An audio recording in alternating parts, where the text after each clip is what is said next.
যে তোমার মৃত্যু আমাকে অপরাধী করে দেয়। আমার ঠোঁট শুকনো হয়ে আসে, বুকের ভেতরটা ফাঁপা, আত্মায় অবিশ্রান্ত বৃষ্টিপতনের শব্দ, শৈশব থেকে বিষণ্ণ দীর্ঘশ্বাস। যে তোমার মৃত্যু আমাকে অপরাধী করে দেয়। বলিভিয়ার জঙ্গলে নীল প্যান্টালুন পরা তোমার ছিন্ন ভিন্ন শরীর, তোমার খোলা বুকের মধ্যখান দিয়ে নেমে গেছে শুকনো রক্তের রেখা।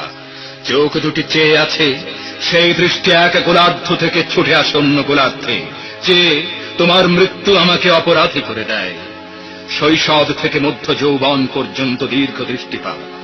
আমারও কথা ছিল হাতিয়ার নিয়ে তোমার পাশে দাঁড়াবার, আমারও কথা ছিল জঙ্গলে কাদায় পাথরের গুহায় লুকিয়ে থেকে সংগ্রামের চরম মুহূর্তটির জন্য প্রস্তুত হওয়ার, আমারও কথা ছিল রাইফেলের কুঁদো বুকে চেপে প্রবল হুঙ্কারে ছুটে যাবার, আমারও কথা ছিল ছিন্ন ভিন্ন লাশ ও গরম রক্তের পরার মধ্যে বিজয় সঙ্গীত শোনাবার। কিন্তু আমার অনবরত দেরি হয়ে যাচ্ছে। এতকাল আমি একা, আমি অপমান সয়ে মুখ নিচু করেছি, কিন্তু আমি হেরে যাইনি, আমি মেনে নিইনি।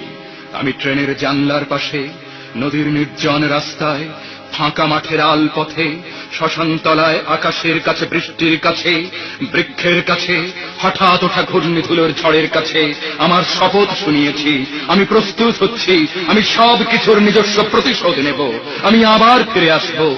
আমার হাতিয়ারহীন হাত মুষ্টিবদ্ধ হয়েছে, শক্ত হয়েছে চোয়াল, মনে মনে বারবার বলছি আমি ফিরে আসব। যে তোমার মৃত্যু আমাকে অপরাধী করে দেয়। আমি এখনো প্রস্তুত হতে পারিনি, আমার অনবরত দেরি হয়ে যাচ্ছে। আমি এখনো সুড়ঙ্গের মধ্যে আধো আলো ছায়ার দিকে রয়ে গেছি। আমার দেরি হয়ে যাচ্ছে। যে তোমার মৃত্যু আমাকে অপরাধী করে দেয়।